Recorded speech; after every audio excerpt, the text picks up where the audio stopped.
சின்ன திரையில பிரபலமான ஆங்கர்கள்ல ஒருத்தவங்க தான் விஜய் மணிமேகலை. விஜய் டிவியோடைய குக் வித் கோமாளி ஷோ இவங்களுக்கு மக்களிடையே நல்ல வரவேற்பை வாங்கி கொடுத்துச்சு. குக் வித் கோமாளி நிகழ்ச்சியில ஆரம்பத்துல கோமாளியா வந்தவங்க சீசன் 5ல இருந்து அந்த ஷோவுடைய ஆங்கரா வந்திருந்தாங்க. அதை தொடர்ந்து விஜய் டிவி கூட இருக்க சில பிரச்சனைகள்னால இந்த ஷோவை விட்டு வெளியேற போறதா மணிமேகலை அறிவிச்சிருந்தாங்க. இப்படி மணிமேகலை விஜய் டிவி விட்டு வெளியேறினதுக்கு காரணம் பிரியங்கானும் சொல்லப்பட்டுச்சு. விஜய் டிவி விட்டு வெளிவந்ததுக்கு பிறகு மணிமேகலை ஜீ தமிழ்ல நடக்கிற டான்ஸ் ஜோடி டான்ஸுங்கிற நிகழ்ச்சியில ஆங்கரிங் பண்ணிட்டு வந்துட்டு இருக்காங்க. கடந்த வாரம் வெளியான எபிசோட்ல மணிமேகலை எமோஷனலா பேசிருக்க வீடியோ தான் இப்போ சமூக வலைதளங்கள்ல ட்ரெண்டிங் ஆகிட்டு வந்துட்டு இருக்கு. அந்த வீடியோல அவங்க என்ன சொல்லிருக்காங்கன்னா, நான் 8 வருஷமா ஆங்கரா தான் இருந்தேன். ஒரு காமெடி ஷோல எனக்கு பெர்ஃபார்ம் பண்ண வாய்ப்பு கிடைச்சது. அப்போ இவங்க ஆங்கர் தான், லீடு கொடுப்பாங்க இல்ல லிங்க் கொடுப்பாங்க.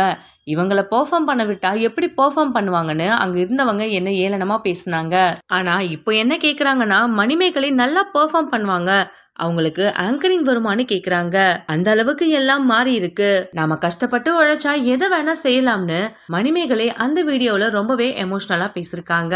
மணிமேகலை இப்படி கண்கலங்கி பேசும்பொழுது அங்க இருந்த பாபா பாஸ்கர் மாஸ்டர் அவங்கள ஹக் பண்ணி அவங்களுக்கு ஆறுதலும் சொல்லிருக்காரு. மணிமேகலை கூட நான் நிறைய ஷோ பண்ணிருக்கேன், அவ ரொம்ப நல்ல பொண்ணு, அவ கூட பழகினவங்க எல்லாருமே அவ முன்னாடி அவளை கொஞ்சம் பேசிட்டு அவளுக்கு பின்னாடி போய் அவளை தப்பா தான் பேசிருக்காங்க. அவளுக்குள்ள நிறைய வலி இருக்கு, அதனாலதான் அவ இப்ப ரொம்பவே ஸ்ட்ராங் ஆயிட்டா. தலைவர் ரஜினிகாந்த் ஒண்ணு சொல்லிருக்காரு, குறை சொல்லாத வாயும் இல்ல குறைக்காத நாயும் இல்ல, அதனால நீ எதை பத்தியுமே கேர் பண்ணிக்காம எப்பவும் ஹாப்பியா இருக்கணும்னு சொல்லிருக்காரு. இந்த வீடியோ உங்களுக்கு பிடிச்சிருந்தா லைக் அண்ட் ஷேர் பண்ணுங்க. மேலும் இந்த மாதிரி ட்ரெண்டிங் மற்றும் சினிமா செய்திகள் பாக்குறதுக்கு நம்மளுடைய GLV என்டர்டைன்மெண்ட் டிவியை சப்ஸ்கிரைப் பண்ணிக்கோங்க.